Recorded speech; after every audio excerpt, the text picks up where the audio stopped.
Broader trade war, President Donald Trump delayed some tariffs on Mexico and Canada this week. We're talking about items only covered under a 2020 trade agreement between the countries. For decades, the American auto industry has stood as a titan of global manufacturing, fueling economies, shaping innovation, and symbolizing industrial dominance. But all of that is changing, fast. A storm is brewing, and at the center of it stands Mexico, delivering a counterstrike that no one saw coming. What was once a stable alliance is now a battlefield, with Mexico leveraging its strategic power to strike at the heart of American manufacturing. Factories are on the brink of collapse, supply chains are paralyzed, and automakers are scrambling to survive. But how did we get here? And more importantly, can the US auto industry survive the impending devastation? Strap in. This is a high-stakes economic war that could redefine global power. The strike that shook America. For decades, the United States auto industry stood as a symbol of economic strength, technological innovation, and industrial dominance. Brands like Ford, General Motors, and Chrysler shaped the very identity of American manufacturing, producing cars that became icons of power and mobility. But overnight, that legacy was put in jeopardy. Mexico's counterstrike wasn't just a diplomatic response, it was an economic torpedo aimed straight at the heart of America's auto industry. The crisis didn't unfold slowly, it hit like a thunderclap. At first, whispers circulated among financial analysts that Mexico was considering an aggressive move, but no one expected it to happen so swiftly. Without warning, Mexico announced severe export restrictions on key materials and components that American automakers relied on. Overnight, essential shipments were blocked, production schedules were thrown into chaos, and supply chains collapsed. For the first time in modern history, the American auto industry was paralyzed, not by competition, not by a financial crisis, but by a foreign nation's deliberate counterattack. In the weeks leading up to the retaliation, tensions had been escalating. The US government had implemented a series of tariffs designed to protect domestic manufacturing and pressure Mexico into renegotiating trade agreements. But Mexico, instead of backing down, fired back with a move that no one had predicted, one that would throw the entire American auto industry into disarray.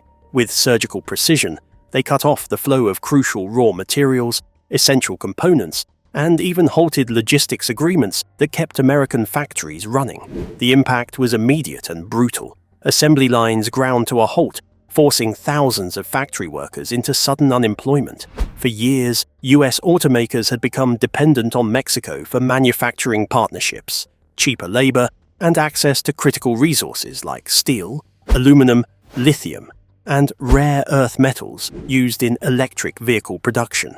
But now, those resources were locked behind a political wall, inaccessible to American manufacturers who had never prepared for such a scenario.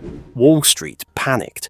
Stocks in major automakers plummeted as investors realized the full weight of Mexico's counterstrike. Within hours of the announcement, Ford lost billions in market valuation, General Motors faced a supply chain disaster, and Tesla, already struggling with global market competition, found itself unable to secure materials for its battery production. The economic impact rippled far beyond the auto industry, shaking steel manufacturers, dealerships, and even financial institutions with deep investments in the automotive sector.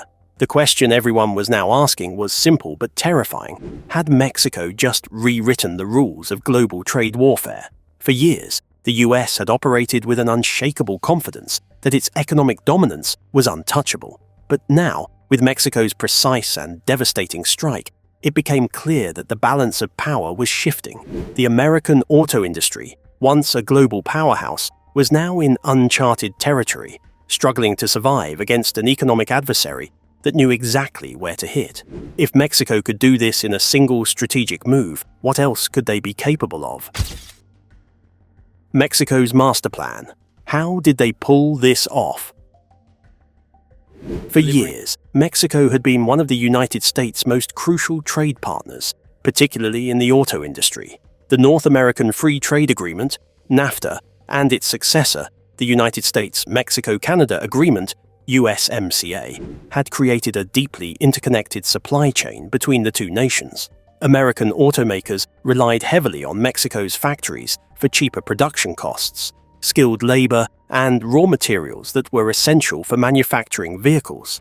But in a shocking turn of events, Mexico turned this dependency into its greatest weapon.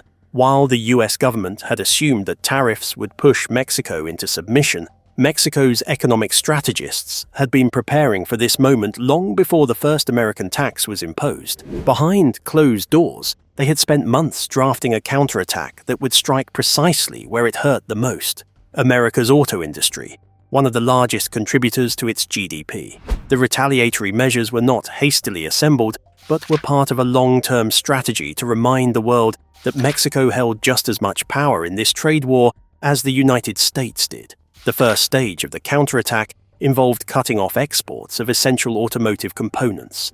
Mexico didn't need to block finished cars. Instead, they restricted the flow of crucial parts like transmissions, axles, and wiring harnesses, without which American cars couldn't even be built. Overnight, US factories found themselves with half-assembled vehicles sitting useless on production lines, waiting for parts that were now stuck behind a political firewall.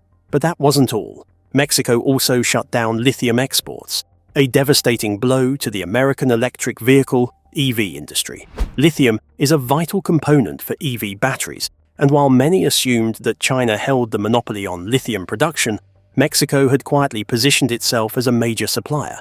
With this single move, Tesla, Ford, and General Motors found themselves scrambling to find alternative sources, a near impossible task in the short term. The second stage of Mexico's retaliation came in the form of logistical warfare. Mexico suspended key transportation agreements, blocking the smooth flow of goods across the border. Freight companies that had previously moved materials seamlessly between the two nations were suddenly hit with new bureaucratic hurdles, additional inspections, and longer wait times. What once took days now took weeks, further crippling the already fragile US supply chain. And then came the final blow, a diplomatic maneuver that left Washington reeling.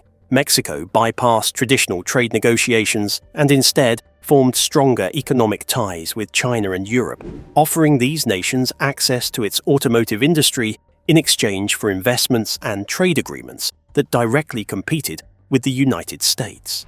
While American automakers struggled to deal with supply chain issues, Chinese automakers swooped in, expanding their market presence in Mexico and using the country as a production hub for exporting cars worldwide. This wasn't just economic retaliation, it was a full-scale geopolitical shift. Mexico was no longer simply reacting to US policies, it was actively reshaping its own economic future, positioning itself as a global automotive powerhouse independent of American influence.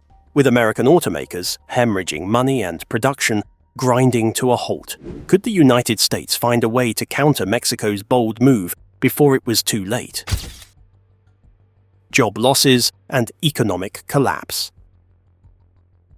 The effects of Mexico's counterstrike were immediate and devastating. What started as a calculated trade maneuver quickly spiraled into a full-blown economic crisis across the United States. The auto industry, once one of the strongest pillars of the American economy, now stood on the verge of collapse. Within weeks, American automakers began to announce mass layoffs. Ford, General Motors, and Stellantis had no choice but to cut tens of thousands of jobs as assembly lines shut down due to missing parts. Factories in Michigan, Ohio, and Indiana fell silent, leaving once bustling industrial towns in economic freefall. The domino effect spread fast. When automakers suffered, so did the countless suppliers, logistics companies, and dealerships that depended on their success. By the end of the first month, over 250,000 jobs had been lost, with experts predicting millions more at risk. The stock market reacted violently, with automotive stocks plunging by double-digit percentages. Investors who once believed in the strength of American manufacturing were now dumping shares, fearing prolonged instability. Wall Street analysts downgraded projections, sending shockwaves through the financial sector. But the damage didn't stop there. Consumers were the next to suffer. As supply chains crumbled, new car prices skyrocketed. Even used car prices, which had already been climbing due to prior shortages, jumped by an additional 30% in some regions. Dealerships struggled to keep inventory, and Americans looking to buy vehicles suddenly found themselves priced out of the market. Financing a car became more expensive as interest rates climbed in response to the economic uncertainty. Then came the housing market crisis. Many of the newly unemployed were unable to keep up with mortgage payments, leading to a surge in home foreclosures, particularly in auto-dependent states like Michigan and Illinois. Home values began to plummet, and entire communities that once thrived on the auto industry found themselves on the brink of collapse. The Biden administration scrambled to respond, with officials desperately looking for ways to soften the economic blow. Emergency stimulus packages were proposed to help displaced auto workers, but political gridlock in Washington delayed action. Some congressional leaders demanded immediate trade negotiations with Mexico, while others urged President Biden to retaliate with harsher tariffs, risking an even deeper economic war. While American lawmakers debated, one thing was becoming terrifyingly clear: the auto industry was crumbling, and without swift action, the effects could ripple into every sector of the economy. Could Washington find a way to stop the bleeding, or had Mexico just delivered a fatal blow to one of America's most vital industries? The political firestorm. Washington in chaos. The fallout from Mexico's Counterstrike didn't just shake the auto industry, it ignited a political firestorm in Washington, D.C. Within hours of the retaliatory tariffs being announced, politicians from both parties scrambled to respond, but their reactions revealed deep divisions on how to handle the crisis. The Biden administration, already under immense pressure to stabilize the economy, was now faced with an impossible choice: attempt to negotiate with Mexico to reverse the tariffs, or escalate the situation by imposing even harsher economic measures. Either move came with serious risks. Conceding to Mexico would be seen as a sign of weakness, but retaliating further could send the entire North American economy into a tailspin. At the same time, Republicans seized the moment to attack Biden's policies, blaming his administration for allowing Mexico to gain the upper hand. Former President Donald Trump, never one to stay silent during a political crisis, took to his social media platform to declare that Biden's weak leadership has handed Mexico a victory on a silver platter. His allies in Congress followed suit, calling for immediate sweeping action to punish Mexico and restore American dominance in the auto sector. Meanwhile, a faction of Democrats saw the crisis as a wake-up call, proof that the United States had become far too dependent on foreign supply chains. Progressive lawmakers called for massive investments in domestic manufacturing, urging Biden to push through an emergency infrastructure plan to rebuild American industry and reduce reliance on imports. But this approach would take years to show results, far too long for the millions of workers already losing their jobs.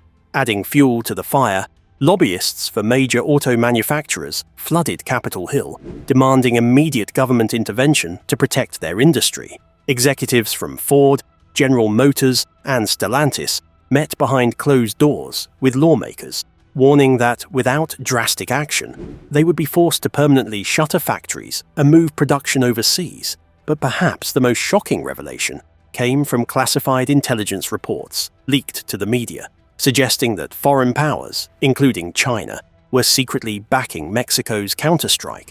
The reports claimed that Chinese officials had been meeting with Mexican leaders for months, advising them on how to maximize economic leverage against the US. If true, this meant the trade war wasn't just about cars, it was part of a larger geopolitical battle that the United States was losing. As public outrage grew, protests erupted across the country. Angry auto workers marched through the streets of Detroit, Toledo, and Chicago, demanding that the government do something before their livelihoods were permanently destroyed. Union leaders warned of nationwide strikes, further threatening an already unstable economy. With tensions at a boiling point, Washington was left scrambling for a solution. Would the US retaliate with even stronger tariffs, risking economic disaster? Would Mexico back down under pressure, or had they just set a precedent for other nations to challenge American dominance?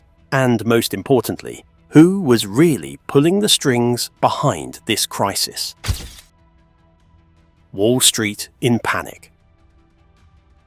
As the political chaos in Washington escalated, another battlefront emerged: Wall Street. The global markets had been holding their breath since Mexico's Counterstrike was announced, but when the full scope of the crisis became clear, the financial world went into a complete meltdown. The first warning sign came from the stock prices of major US automakers.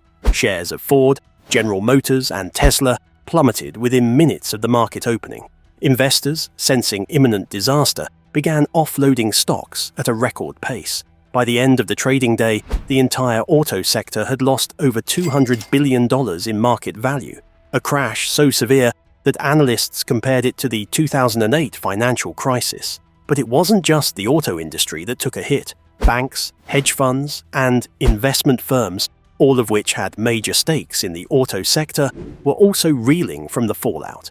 JP Morgan, Goldman Sachs, and Bank of America saw their stocks tumble as investors realized that a prolonged trade war with Mexico could trigger a full-scale recession. Meanwhile, private equity firms that had invested heavily in automotive supply chains were now trapped in multi-billion-dollar deals that were falling apart overnight. Factories that once churned out millions of vehicles were now in limbo, their production lines grinding to a halt as Mexico's tariffs made key components unaffordable. The panic wasn't limited to the United States. Foreign investors, fearing that the US auto industry would never recover, began shifting their capital elsewhere. European and Japanese automakers, particularly Volkswagen, Toyota, and BMW, saw an opportunity to fill the vacuum left by collapsing American companies. Their stock prices surged as they prepared to dominate the North American market in America's absence. At the same time, Mexican auto companies, previously seen as secondary players, began attracting massive foreign investment. International firms recognized that Mexico was now the new manufacturing powerhouse. Foreign automakers, including Chinese companies like BYD and NIO, began striking exclusive deals with Mexican suppliers, ensuring that their access to cheap, high-quality auto parts remained uninterrupted. In the midst of this financial carnage, one voice stood out above the chaos: Elon Musk. The Tesla CEO, known for his bold and sometimes unpredictable public statements, took to social media to warn that the US government's failure to act decisively would cause irreversible damage to the country's technological and industrial future. If the US doesn't regain control of its supply chain, we won't just lose the auto industry, we'll lose the future of transportation itself. Musk's dire warning resonated with investors, but it also raised a crucial question. Was this crisis purely economic, or was it part of a larger strategic shift in the balance of global power? As the markets continued to nosedive, Washington's indecision became even more costly. Would the government step in to bail out the struggling auto industry, or would they let the market self-destruct under the weight of its own dependencies? More importantly, who was waiting in the shadows, ready to take advantage of America's economic freefall? The labor war. Auto workers fight back. As corporate executives and politicians scrambled to contain the crisis, the American workforce found itself on the front lines of the economic war. Factory closures, mass layoffs, and supply chain disruptions had already begun spreading across the country. But for the millions of workers who depended on auto manufacturing jobs, this was only the beginning of a fight for survival. The United Auto Workers, UAW Union, one of the most powerful labor organizations in the US, immediately declared a state of emergency. Union leaders held emergency meetings, warning that if the government and automakers did not act quickly, the country would see the largest industrial collapse in modern history. By the end of the week, more than 50,000 factory workers had already been laid off due to production slowdowns. Assembly lines in Detroit, Ohio, and Kentucky went silent as critical Mexican imports were now either too expensive or completely unavailable. The most shocking blow came when Tesla announced that it would be shutting down production at its Texas Gigafactory, citing crippling material shortages. For an industry that had been leading the electric vehicle revolution, this was a devastating sign that the crisis was far from over. As the layoffs increased, workers took to the streets in protest. Cities like Detroit, Chicago, and Los Angeles saw massive demonstrations as angry workers demanded action from both the government and the auto companies. "We built this industry," one protester shouted on live television, "and now they're leaving us to rot."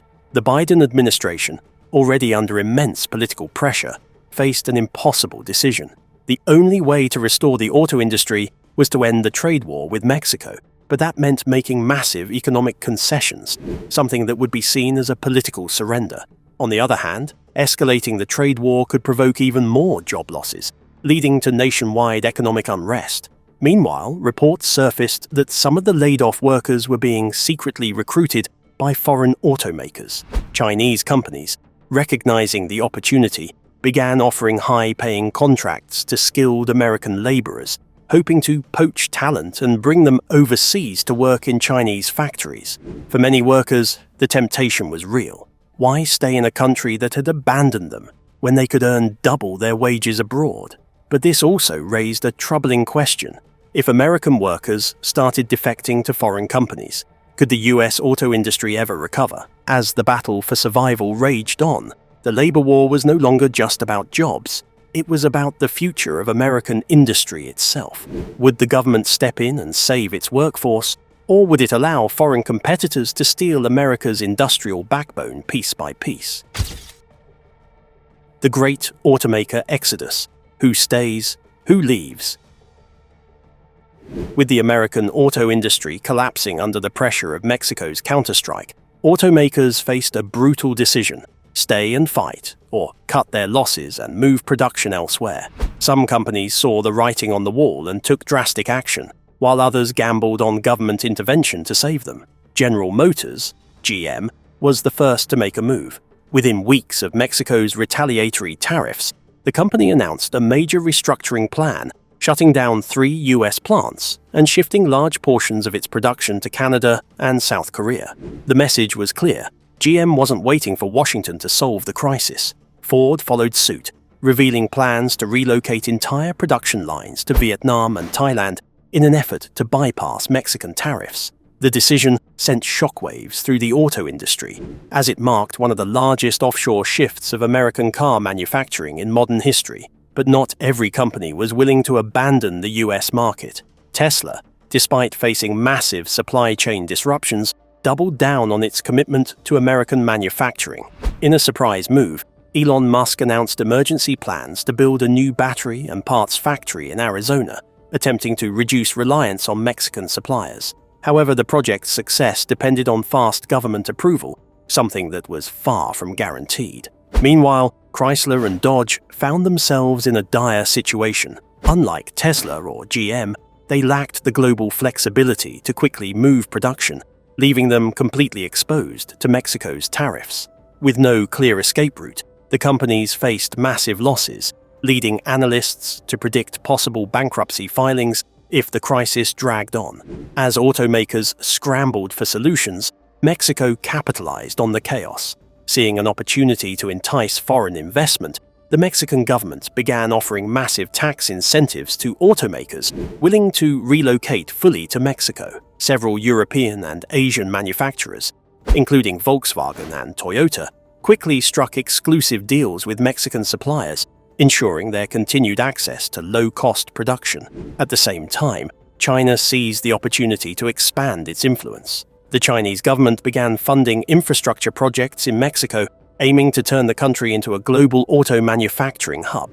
Beijing knew that, with American automakers in crisis, China could fill the vacuum and dominate the North American car market. As industry leaders weighed their options, a chilling question lingered. Was this the beginning of the end for American automaking? If the exodus continued, could Detroit ever recover? The White House's last resort. Can America fight back?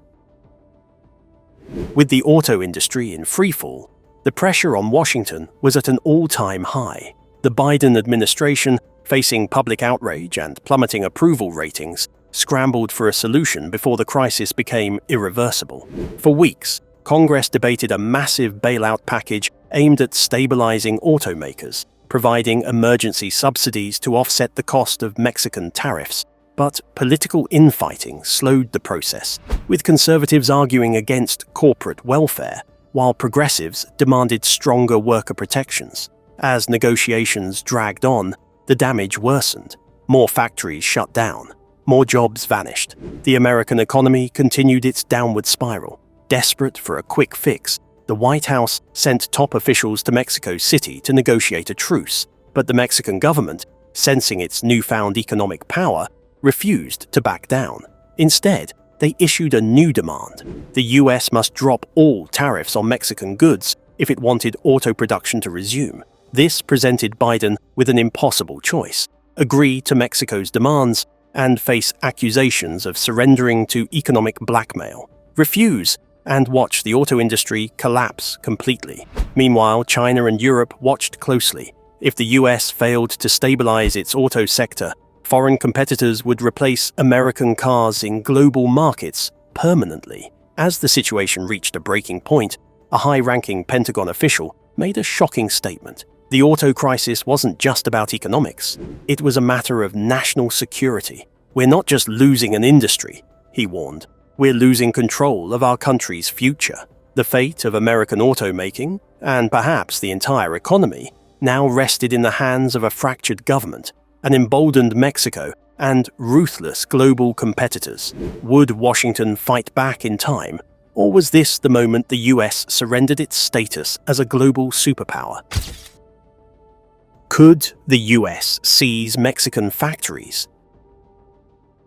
As the economic crisis deepened, a radical proposal began circulating among Washington insiders, one that had never been considered in modern history. Some lawmakers and military strategists suggested a last resort move. If Mexico refused to back down, could the US legally seize key auto manufacturing plants inside Mexico? The idea was as controversial as it was desperate. The US had used economic pressure and military influence to protect its industries before, but never against a long-standing trade partner like Mexico. Some hawkish lawmakers argued that the national security risks justified extreme measures. Behind closed doors, intelligence briefings painted a grim picture. With American automakers collapsing, foreign companies were gaining total control over the US car market.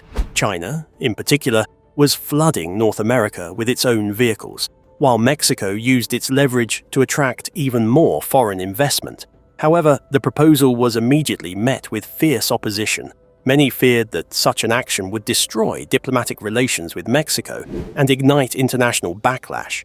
Mexico's leaders were well aware of the rumors and began reinforcing security around key industrial zones. Meanwhile, US military and economic strategists debated the logistics of such a move. Some suggested using economic sanctions instead of force, crippling Mexican exports, until they agreed to a compromise. Others believed that American automakers should be forced to return production to the US, even if it meant skyrocketing car prices in the short term. But before any final decision was made, another unexpected development changed the game entirely. Mexico announced a historic trade alliance with China. With America still scrambling for a solution, Mexico had opened its doors even wider to Chinese investment. Now, China wasn't just a competitor. It was an active partner in taking down the US auto industry. The White House was now faced with an even bigger dilemma. Was this just a trade war, or was America being systematically shut out of the global economy? The silent power grab, Mexico and China's master plan. While the US was reeling from the auto crisis, China and Mexico moved in the shadows to reshape global trade. The two nations finalized secret trade agreements that would permanently sideline American automakers. China, already the leader in electric vehicles, EVs, began rapidly investing billions in Mexican auto plants, turning the country into a North American production hub for Chinese cars. In doing so, Mexico became the single most important player in the auto industry, while the US remained trapped in chaos. The new trade pact also included special energy deals. giving China priority access to Mexico's lithium reserves, a critical resource for electric vehicle batteries. This meant that not only were Chinese automakers producing cars in Mexico, but they also controlled the materials needed to build them. Meanwhile, Chinese auto companies flooded the Mexican market, offering cars far cheaper than their American counterparts. Mexico's growing middle class quickly abandoned American brands, accelerating the decline of US automakers even further. The effects were devastating. Within 6 months, several major American automakers saw their market share in Mexico cut by 60%. Car dealerships that once thrived on US brands were now exclusively selling Chinese-made vehicles. With Mexico fully aligned with China, the balance of power in the global auto industry had shifted forever. The US now faced a bleak reality. Mexico was no longer just a trade partner, it had become a direct competitor, and it had sided with China to take America out of the equation. Could the US recover from this economic ambush, or had it already lost the battle before even realizing what had happened? The Automaker Rebellion. US CEOs fight back. With government intervention failing and Mexico aligning with China, the last hope for the American auto industry rested in the hands of its own executives and engineers. Some of the biggest automakers in the US refused to go down without a fight, and they launched a secret plan to take back control. The biggest obstacle was supply chains. Mexico's control over key manufacturing facilities meant that American automakers could no longer access cheap labor or critical auto parts. To counter this, several high-ranking US auto executives came together in a clandestine meeting, one that would determine the fate of the industry. Their solution? A radical new strategy called auto independence. Instead of relying on Mexico, US automakers would pour billions into rebuilding domestic supply chains, partnering with allies like Japan, South Korea, and Canada to create a new North American auto network that bypassed Mexico entirely. Ford, GM, and even Tesla secretly reached out to Canadian and European suppliers, striking emergency deals to replace lost materials. Within weeks, the first non-Mexican supply shipments arrived at US factories, marking the beginning of the comeback. But the fight wasn't over yet. Chinese and Mexican automakers responded aggressively, launching massive ad campaigns and price cuts to dominate the North American market. American car companies had one last chance to prove their superiority or be buried forever. With the stakes higher than ever, the auto rebellion had begun, but could they win the battle before it was too late? The final battle for America's auto industry. The fight for control of the US auto industry has reached a point of no return. Mexico, once a loyal trade partner, has joined forces with China, and the American auto sector is on the brink of collapse. Factories are shutting down, thousands of jobs are vanishing, and foreign automakers are taking over the market at a terrifying pace. But the biggest question remains, can the US fight back before it's too late? With automakers scrambling to rebuild supply chains, government leaders desperate to reverse the damage, and American workers facing a future they never imagined, the battle is far from over. Could this crisis mark the end of America's dominance in the auto industry? Or will this be the wake-up call that forces the US to reclaim its place at the top? Let us know your thoughts in the comments below. Don't forget to like, subscribe, and turn on notifications for more breaking updates on the global power struggle shaping our future. Stay tuned, because the next move could change everything.